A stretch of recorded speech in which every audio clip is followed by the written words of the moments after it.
दोस्तों, मैं हूं विजय लक्ष्मी। आप लोग को अपने चैनल पर स्वागत करती हूं, अभिनंदन करती हूं। बहुत प्यारा सा एक लाचारी गीत सुनाने जा रही हूं।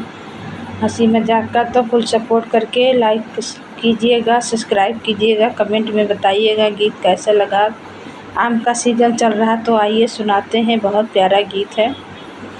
एकठी चटनी के हो करनवा झटरी सियाने बलमुआना। एकठी चटनी के करनवा झटरी सियाने बलमुआना। झटरी सियाने बलमुआना। एकठी चटनी के करनवा झटरी सियाने बलमुआना। पैया तोरे लागो हे लहुरा देवरवा। पैया तोरे लागो हे लहुरा देवरवा। एकठी लाई दियत ना।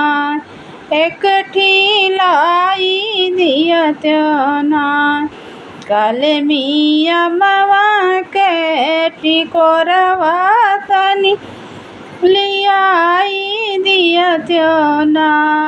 एकठी चटनी के करनवा झटरी सियाने बलमुआना।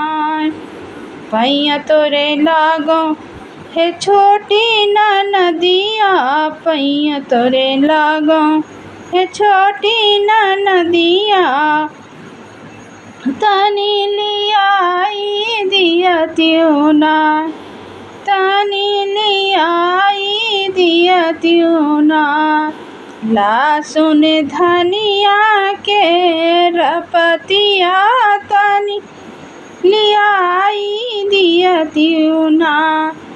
खेतवा से धनिया के रपतिया तनी लियाई दियतियो ना। एकठी चटनी के करनवा झटरी सियाने बलमुआना। पैया तोरे लागो हे सासू मैया। पैया तोरे लागो हे सासू मैया। तनी तू पीसी दियतियो ना। तनी तू पीसी दियतियो ना। लोढ़ा सिलवट पे हो चटनिया।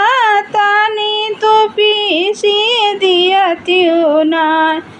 लोढ़ा सिलवट पे हो चटनिया। तनी तो पीसी दियतियो ना। एकठी चटनी के हो करनवा झटरी सियाने बलमुआना। एकठी चटनी के करनवा झटरी सियाने बलमुआना।